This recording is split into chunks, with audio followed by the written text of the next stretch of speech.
मेरी प्यारे भाई और बहनों, आप सभी को जय मसीह की। आप सभी का स्वागत है हमारे इस चैनल पे।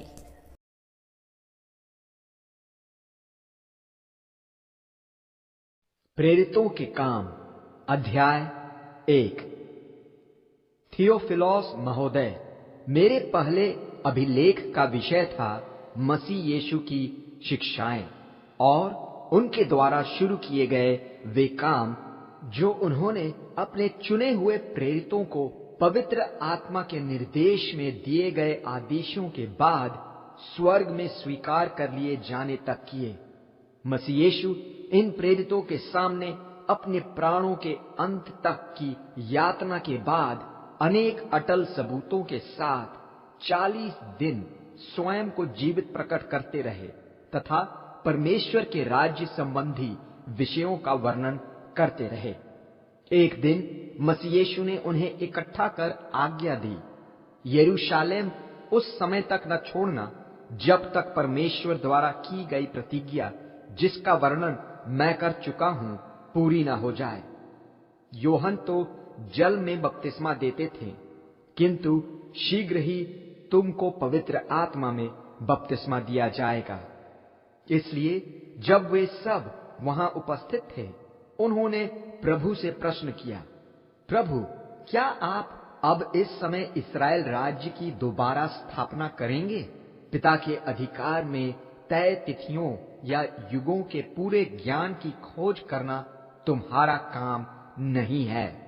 मसीह यीशु ने उन्हें उत्तर दिया, पवित्र आत्मा के तुम पर उतरने पर तुम्हें सामर्थ्य प्राप्त होगा और तुम यरूशलेम, सारे यहूदिया, शोमरोन तथा पृथ्वी के दूर दूर तक के क्षेत्रों में मेरे गवाह होगे। इस वक्तव्य के पूरा होते ही प्रेरितों के देखते देखते मसीह यीशु स्वर्ग में स्वीकार कर लिए गए तथा एक बादल ने उन्हें उनकी दृष्टि से ओझल कर दिया। जब वे आकाश में दृष्टि गड़ाए हुए मसीह यीशु को स्वर्ग में जाते हुए देख रहे थे, एकाएक सफेद वस्त्रों में 2 व्यक्ति उनके पास प्रकट हो कहने लगे, गलीली पुरुषों, आकाश की ओर ऐसे क्यों ताक रहे हो? यह यीशु जो देखते देखते तुम्हारे मध्य से स्वर्ग में स्वीकार कर लिए गए हैं, ठीक इसी प्रकार दोबारा आएंगे, जिस प्रकार तुमने उन्हें स्वर्ग में स्वीकार होते हुए देखा है। तब वे उस पहाड़ी से, जिसे जैतून पर्वत भी कहा जाता है, यरूशलेम लौट गए। यह स्थान यरूशलेम से शब्बात के लिए ठहराई हुई दूरी पर है। नगर में पहुंचकर वे ऊपर के कमरे में इकट्ठा हो गए, जहां वे रह रहे थे। वहां पेत्रोस, योहन, याकूब, आंद्रेयास, फिलिप्पोस, थोमस, बारथोलोमियोस, मत्तिया, हलेफियोस के पुत्र याकूब, शिमोन जेलोतेस तथा याकूब के पुत्र यहूदा उपस्थित थे।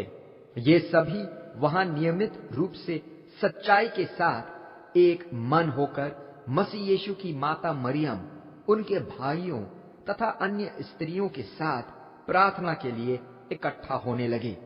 तब एक दिन जब लगभग 120 विश्वासी इकट्ठा थे, पेत्रोस उनके बीच खड़े होकर कहने लगे, प्रियजन, मसीह यीशु को पकड़वाने के लिए अगुआ यहूदा के विषय में दावीद के माध्यम से पवित्र आत्मा के द्वारा कहा गया पवित्र शास्त्र का वचन पूरा होना जरूरी था। वह हम में से एक तथा सेवा के कार्य में सहभागी था। अधर्म की कमाई से उसने भूमि मोल ली। वहां वह सिर के बल ऐसा गिरा कि उसका पेट फट गया तथा उसकी सारी आंतें बाहर बिखर गईं। सारे यरूशलेम में यह समाचार फैल गया। यही कारण है कि वह भूमि अब उन्हीं की भाषा में हकलदमा अर्थात लहू भूमि के नाम से बदनाम हो गई है। भजन में वर्णन है, उसकी भूमि उजाड़ हो जाए तथा उसमें कोई बसने न पाए, तथा यह भी कोई अन्य उसका पद ले ले। इसलिए यह जरूरी है कि एक ऐसे व्यक्ति को चुना जाए जो प्रभु मसीह यीशु के कार्यों के सारे समय का गवाह है। मसीह यीशु को योहन द्वारा बपतिस्मा दिए जाने से लेकर उनके स्वर्ग में स्वीकार किए जाने तक यह व्यक्ति हमारे साथ मसीह यीशु के पुनरुत्थान का गवाह बने। इसलिए दो नाम सुझाए गए। योसेफ, जिसे बारसब्बास के नाम से जाना जाता है, जिसका उपनाम था जस्तुस, तथा दूसरा व्यक्ति मत्तियाह।